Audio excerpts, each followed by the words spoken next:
With all the success you've had, do you still face, are you currently facing any fears, or are there fears about the horizon? I have to give you amazing props. You're such a curious person about the people that you talk to. I love it. I love it, man. Thank you. The answer is, thank you. Are you kidding me? I've been on a ton of podcasts and people just same questions. Welcome to the Idea Climbing Radio Show. Alessio, thank you for being here. I appreciate you making the time. Thank you so much, Mark. I'm super excited to be here. And I got to share some of your accomplishments.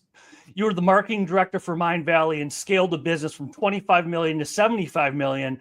And then you helped Tony Robbins, Jordan Peterson, and Marissa Peer with creating their entire marketing campaigns from funnels to ads, and even helped optimize our courses for completion. We'll talk about some coaching in a minute. And you're on a mission to change online education. For years, you've been working with the online education sector, leading the marketing team of Mindvalley. In this period, you've impacted more than 3 million students, generated more than $100 million in revenue for the companies you worked for or consulted with. That's amazing. I can't believe you found the time. Thank you again. Thank you so much, Mark. Super excited to be here. Wow, when you say like that, sounds like a lot of stuff. Yeah. So we're going to talk about building and scaling a coaching business, bringing a big coaching idea to life. As far as the world of coaching and everything you've done, how did you get into it on that level? What's your story? Well, frankly, my story is very random. Let me start with that. I was in university and I was at a conference in Russia, and Vishen, which is the founder of Mindvalley, came speak at that conference. And this was back in 2012, probably. And I saw him on stage and I said, hey, one day I'm going to work for this guy. That was literally where everything started. And then I did a few experiences, first working experiences. And I was always kind of stopped by the fact that Mindvalley was in Malaysia. And that was a big change for me. I didn't know if I wanted to do that. But after a few not happy working experiences, I say, you know what? Nothing to lose. Let's go to Malaysia. Let's start from there. I'm sure I'll find something I love there. And I started What did you do when you got there? I literally started as a project manager. It was the most basic roles that I could start with. And the cool thing is that then it just grew. It grew very well. And what I always say is that Mindvalley was and is an amazing playground. With the only difference is that I can discover all things about marketing there, playing with millions of people in the audience. So I have very big number to understand if something that I wanted to do will work or not. And obviously you are surrounded by incredible people that allow you to grow like crazy. And that's exactly what I did. I felt like a kid in the playground that I was trying to play with all the different toys. And these toys were simply launching a webinar or creating a chatbot or creating a new growth hacking process or creating different things. And I got very lucky. Every 6 months, I got a promotion. And in a few years, I was heading the marketing team, over 50 people, and growing the numbers that you were mentioning. It literally, I learned everything there. That was my story. Literally in 3 years, I went from the smallest project manager in the company to heading the marketing team. Yeah. So where does a coaching, with everyone you've worked with from Tony Robbins on down, where does a coaching career begin even? How do you get it started? What would you tell people? Well, it's interesting because it's like, I believe that we have had for probably the past 10 years, a lot of people that became coaches. And on a certain level, it's incredibly easy. You can go on Udemy, get a coaching certification for $10, and you're a coach. So the barrier of entry is incredibly low. On the other side, a lot more people use a coach. And they kind of understand it is like, hey, wait a second, actually, if I have a coach that will help me achieve my goals, I can actually do this much faster and much better. And so the market is definitely growing a lot from this point of view. and everyone is seeing exactly how this entire thing happens. Now, one of the major things that I think one of my clients taught me is that a lot of people enter the coaching world with the mindset of I want to help people, but very few enter the coaching world thinking I'm an entrepreneur. Because that's exactly the thing. Being a coach doesn't mean just coaching people. It means also doing marketing, doing content, making sure that you create that entire environment that allow you to create a coaching business, not just learning a coaching methodology.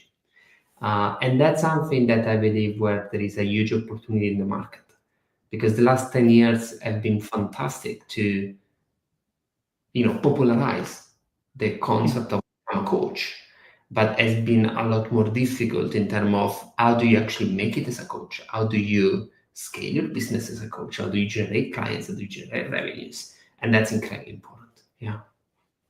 So what are some tips for becoming a good entrepreneur and not just a coach? Because I think you're right. People think I'm just going to do coaching sessions. It's like, there's so much more involved.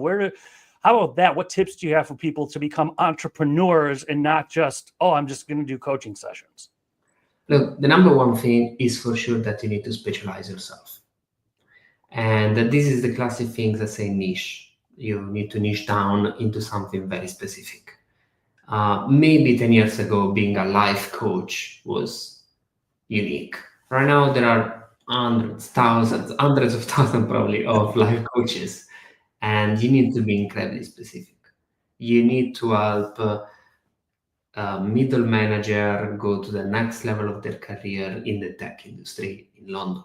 Like, you need to be like super specific in order to be able to say, oh, this is exactly why I help, this is exactly the people that I want to work with, and this is exactly how I go. Now, the number one problem that I see whenever I work with clients and coaches is that most of all of them don't want to do it. They don't want to niche down. Because a lot of them enter because they're very curious of working with very different people and doing very different stuff. And the reframing that I try to tell them is like, okay, cool. Don't niche down per se, but at least create a campaign, a process, or something for that specific market. Maybe you could have 3 or 4 or 5 of them with different landing pages, different advertising, different content that goes to that specific target market. But if as a person I hear another time about another general coach that's going to solve my life, I'm going to puke. Because that's the reality. There's so many of them, and I don't think we don't need any more of this, right? But I'm an entrepreneur, and if there is a coach that helps entrepreneurs in the online education industry and in the agency market to go to the next level, I'm very interested about that, because that's who I am. If I hear about another coach that helps people, I literally don't even listen what they say. So I guess the more specific you can go and the more you can prove that you can actually be good at that, the better it is. Mm-hmm.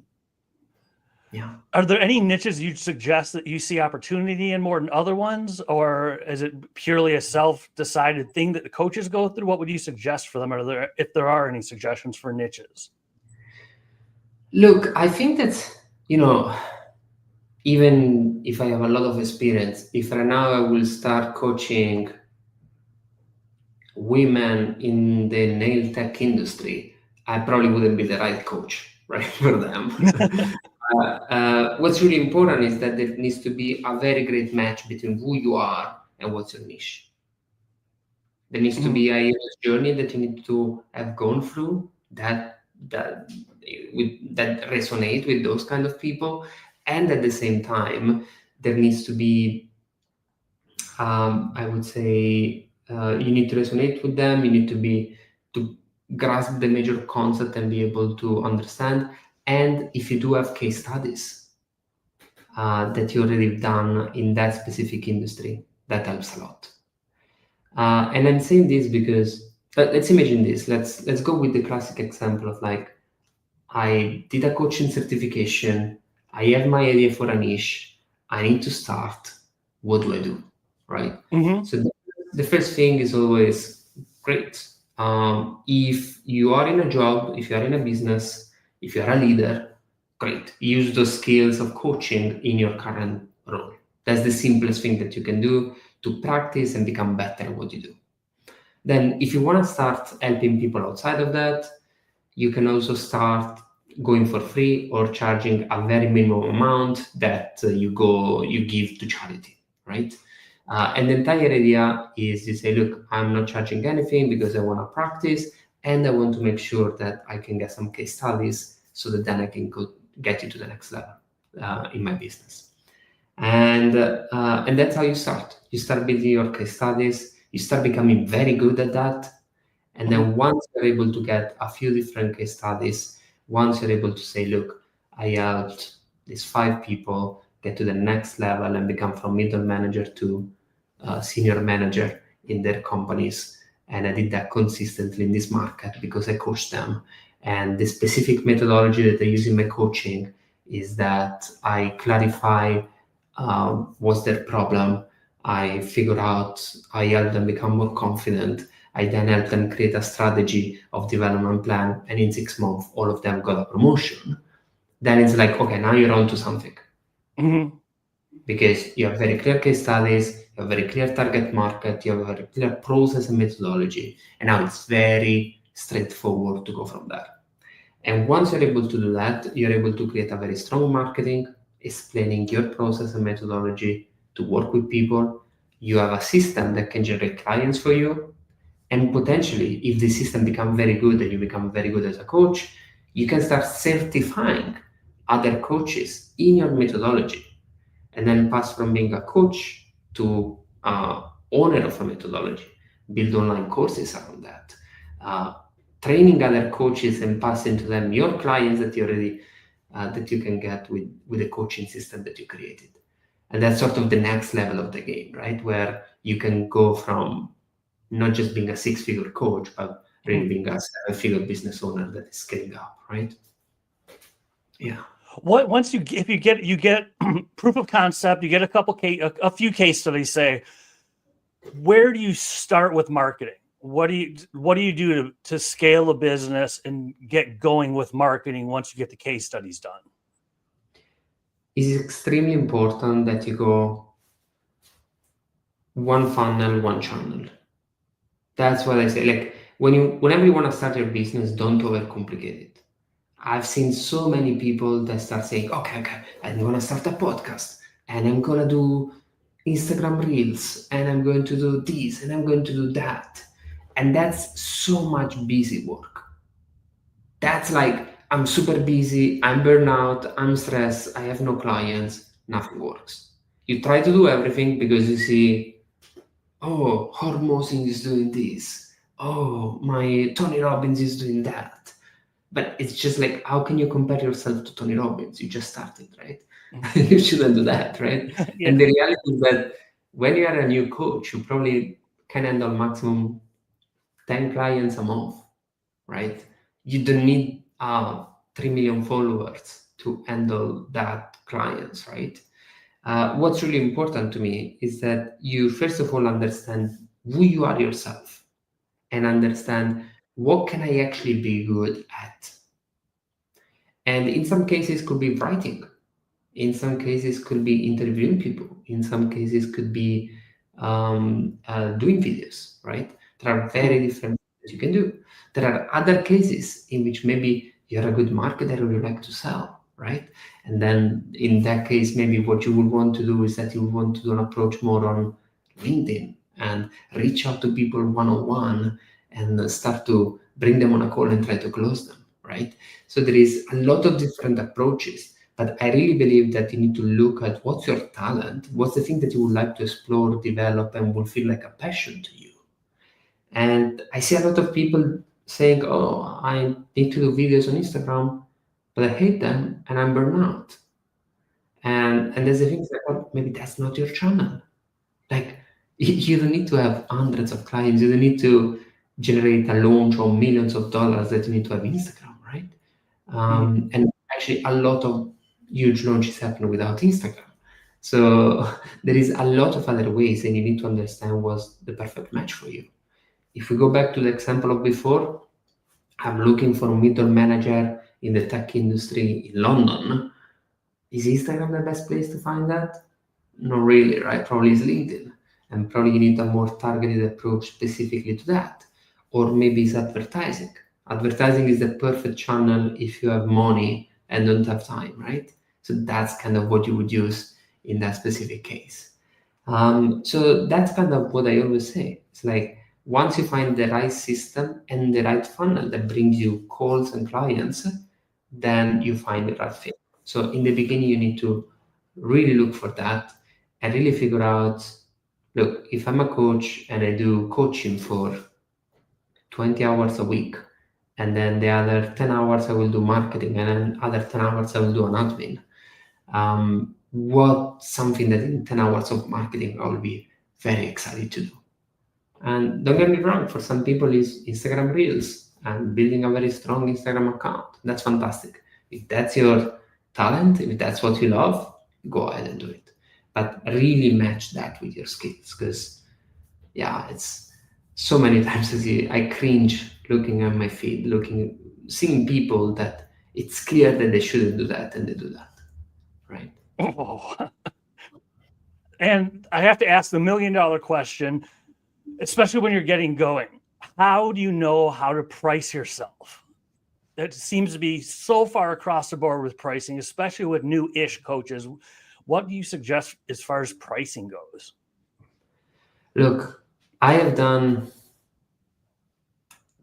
have chosen prices across, I don't know how many products, across I don't know how many industries. So I can tell you that there is so many different theories on how to price. Like you can look at the willingness to price, you can do a survey, you can look at competitors, you can do this, you can do that.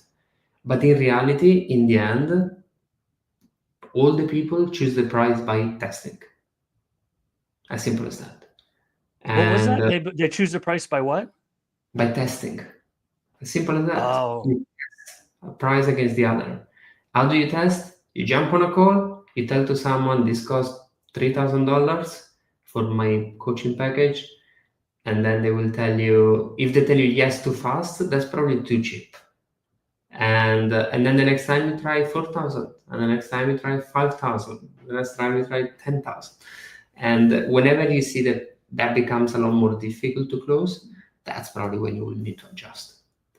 The reality is that obviously there is, whenever you go selling high ticket prices like these ones, there is a few other nuances in terms of how you sell. But overall, a lot of time is not really about the pricing. It's a lot more about the value that the customer believes that you can provide.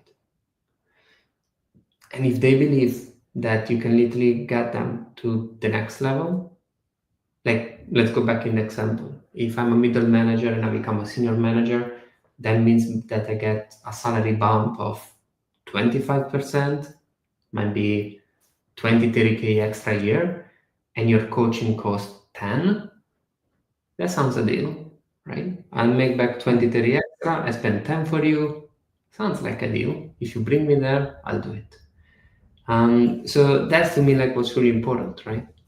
The more you are able to price yourself against something else, and especially if you are able to transform this into something that not just valuable in terms of it's important to me, that's actually when you can attach a monetary value to that, that really changes everything.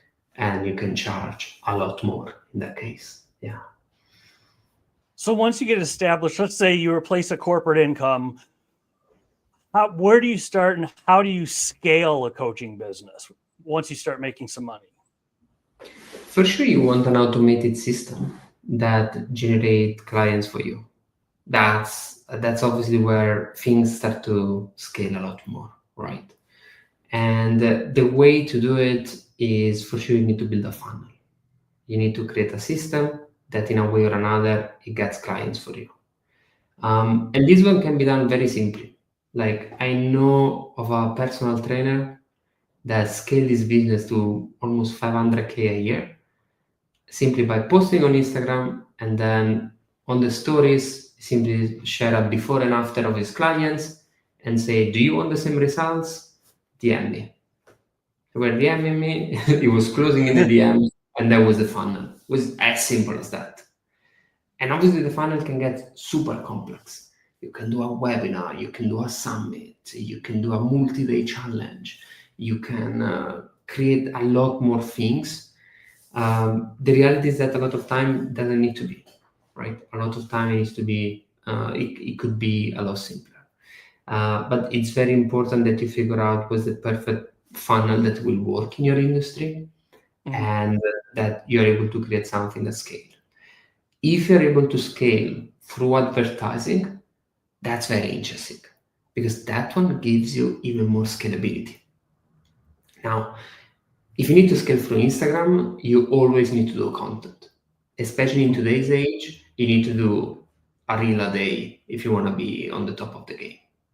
With advertising, once you create the right system that scales for you and generate more revenues for you, you need to spend more money to create more people, right? To generate more clients. Yeah. And that's where the things get a lot more scalable. That's when you can start hiring other coaches under you to then manage your clients. That's where things can go a lot more at scale from that point of view. Yeah.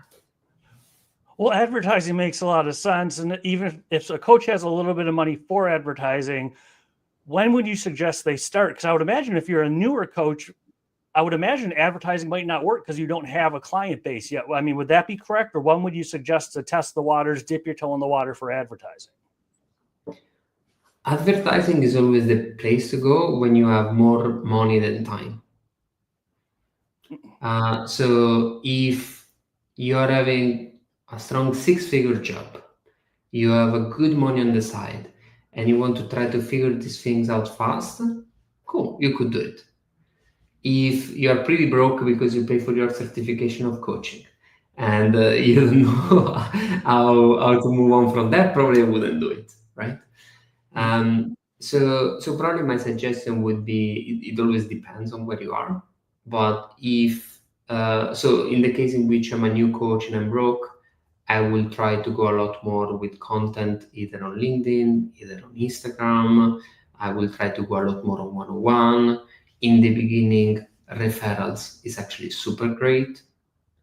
And this is a very simple thing. It's like literally you go through your entire phone book and you simply say to your contact on your phone, and you simply say, hey, I actually started coaching people that are middle manager in the tech industry in London, and I help them get to the next level in their career. If you do know of anyone that could be interested in that, could you let me know about that? I'd love to have a chat with them and see if I can help them. You write this to all the people in your list. Some one of them will answer. Some of your friends or the people that you know might be interested in the service. Some other one will refer you people. As simple as that. That's literally where I will start if I have zero money. I need to do something and go. And this is a very interesting thing, right? Because a lot of coaches are afraid of sales, especially women, right? And a lot of time I'm talking with coaches that are struggling. I have no clients, I have nothing. And then I ask them, cool, how many people did you reach out the last week? And ask them if they want to jump on a call with you to see if they're interested in your service. And the answer is always 0, maximum 2, right? And it's like, well, if you're broke and your life depends on it, will you reach out to 0 people? Like, that's exactly the thing, right? It's like, it is a big part of that, right? And obviously, again, if you have an Instagram account, if you have a LinkedIn account, if you have a podcast, if you write, for example, you can do Instagram and writing. You can do beautiful carousel by writing, or you can do LinkedIn by writing. You can do Twitter by writing, right? So maybe if videos is not your thing, you can be great at writing, create beautiful things by writing, and go viral with that and get clients with that. So there is definitely a lot of opportunities also on the other side. You don't need to be in front of a camera to do that, but it's extremely important that you try to go as much as possible out there, start to producing content, start to producing opportunities so that you can start to reach out to people and you can get as many people as possible that you need in your market. So that's definitely what I would do in the beginning. And then at that point, when I got the first coaching clients, either through my contacts or either through referrals or either through LinkedIn or Instagram or writing or doing free local events, right? At that point, I will try to see, can I take this to the next level? Can I invest some of the money that I made on advertising to create more client on repeat? Can I create something that will allow me to go from that point of view? And then the other rule that a lot of people don't understand, and probably they do understand it, but they simply don't want to act on it because it's too simple, is whatever works, double down on that. Whatever doesn't work, stop it. It's just as simple as that. It's like, like talk with people. Sometimes the best ideas for your funnels comes exactly from that, right? It's like sometimes you talk with a person on a call and you mention a specific thing. When you mention that thing, they become a client. And then you do that another couple of times in another sales call and you understand, when I mention this thing that you want to grow your salary because you want to become a senior manager, and that's the key things that could allow them to then become a client, great. Then I can create a webinar on how to get your next promotion in 6 months. Okay, now you're getting into something because you took something that worked on a very small scale and you transform it into something that they work on a very big scale.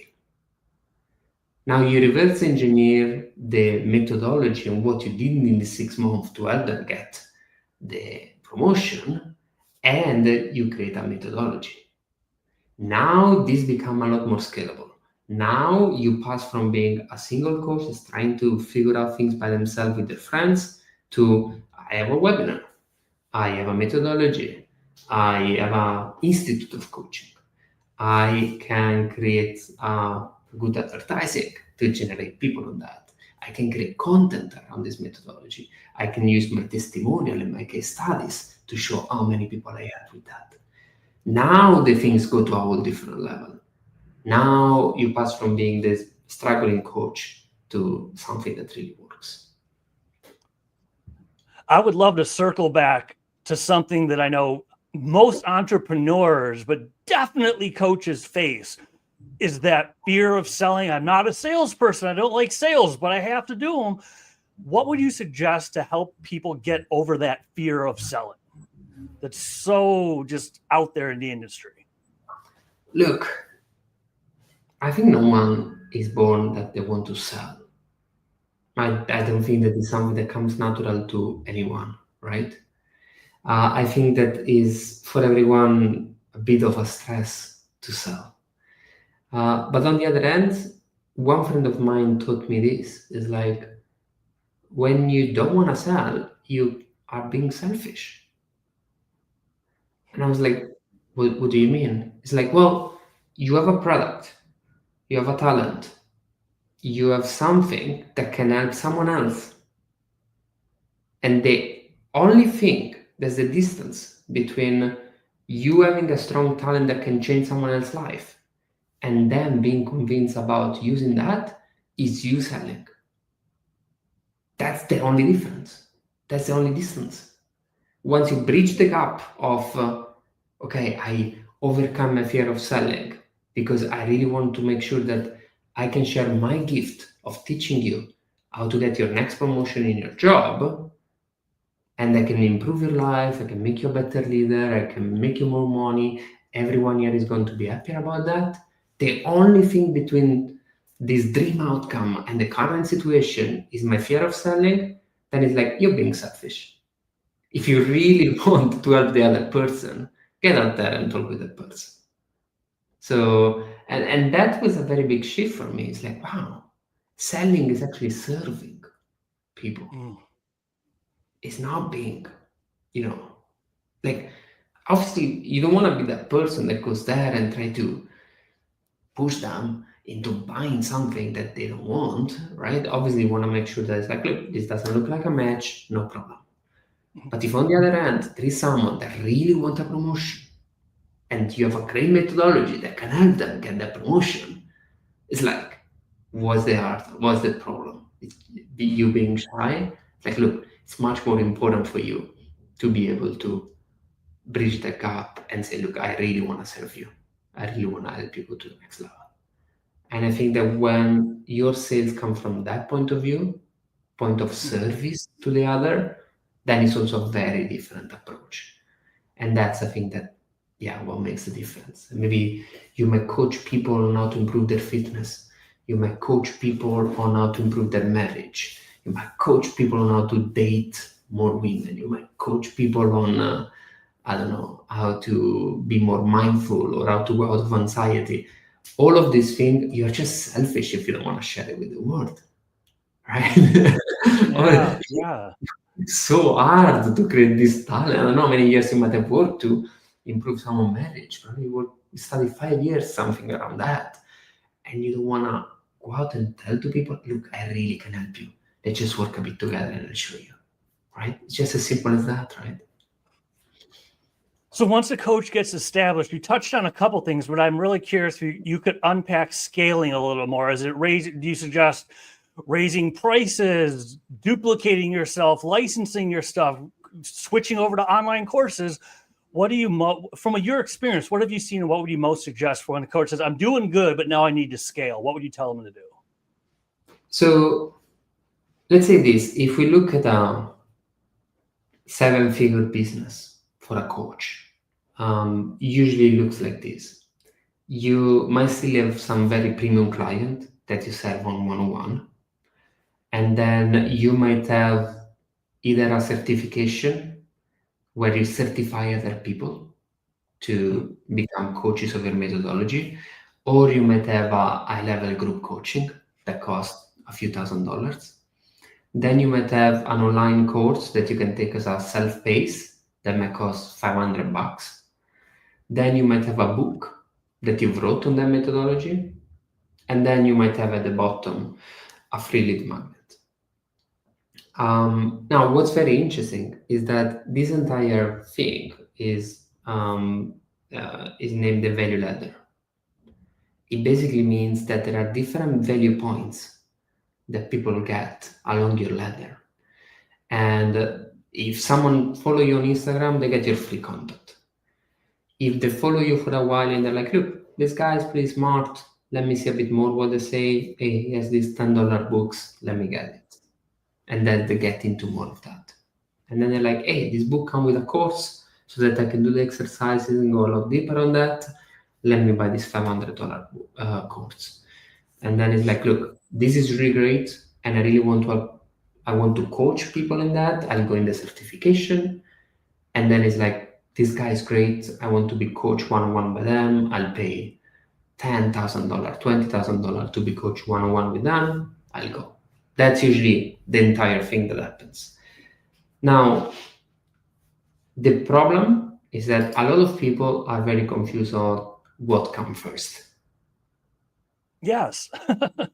What comes first is like, great, I'm a coach, I coach people one-on-one. What's my next step? Should I write a book? Should I do a course? Should I do? And unfortunately, the complex part is that it depends. Depends a bit on the different kind of businesses, right? And fundamentally, it also depends on the methodology and the things that you're using, right? For simplicity, let's go with the example we were saying before, right? I help middle managers to get their next promotion, right? So you can create a certification to create other coaches.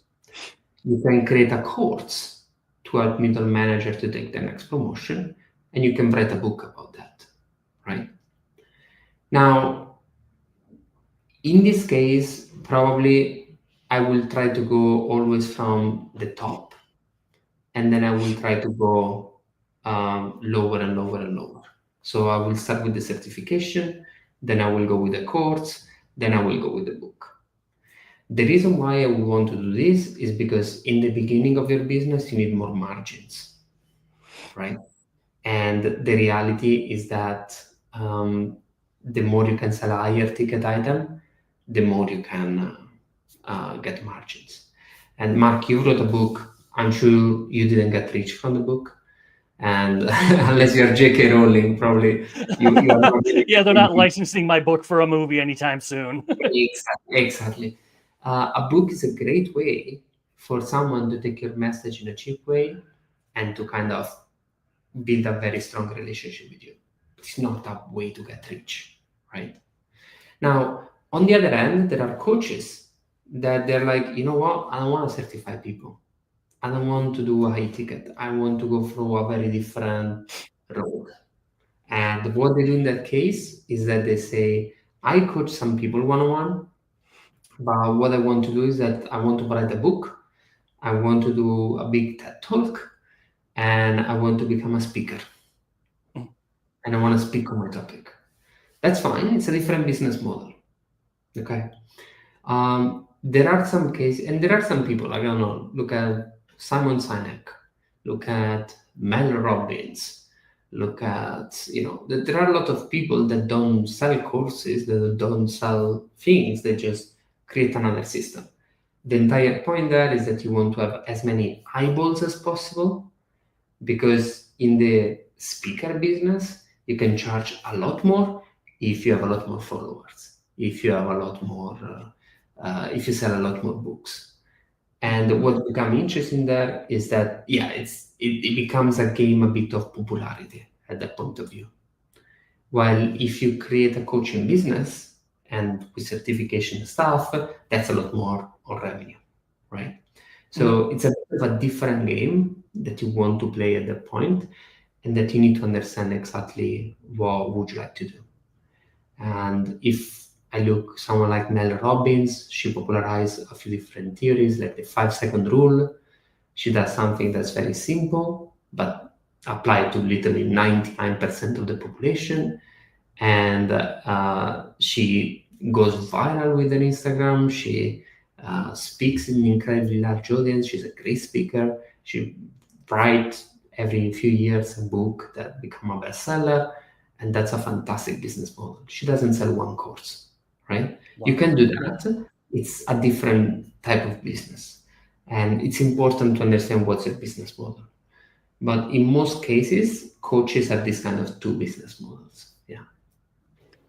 We have covered a lot of ground in a short period of time. When it comes to bringing a big idea of a coaching business to life, it could be reiterating something you've said or touching on something new. If you were to say, above all, at least do this one thing, at least please do this, what would you tell people to do when it comes to coaching, building a coaching business?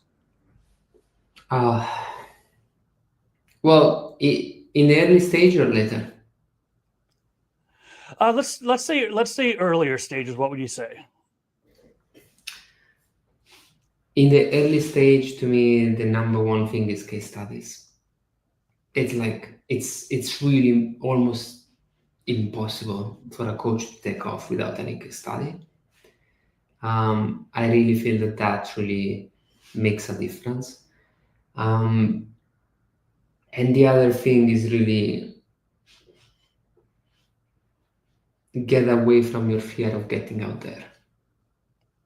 That's blocking you so many times. It's blocking your potential, right? If you really work with someone and see such incredible results, and then you are not able to create more results because you're afraid of sharing the content or because something, that's very difficult. That's very difficult. You have a gift that you're not using, right? And that's something that I believe that That is yeah. excellent advice. And if people want to find you online, where's the best place or places to go? So LinkedIn is where probably you can find me a lot more active. My name is Alessio Pieroni, so you just search there and you'll find me on LinkedIn. Or the agency that I own, it's named Scale for Impact. You can go to scaleforimpact.co, and that's where you can find us. Thank you so much, Alessio. This has been great. Perfect. Thank you so much, Mark. And scene. Thank you for tuning into the Idea Climbing radio show today. I really appreciate it. I hope you got something great out of it that you can take into your own life and use to be better in your own life. If you want more great shows like this, go to 216thenet.com. You want to see more of my interviews, radio show, and podcast? Go to markjcartertv.com. Again, that's markjcartertv.com and 216thenet.com. Hope to see you on one of those platforms.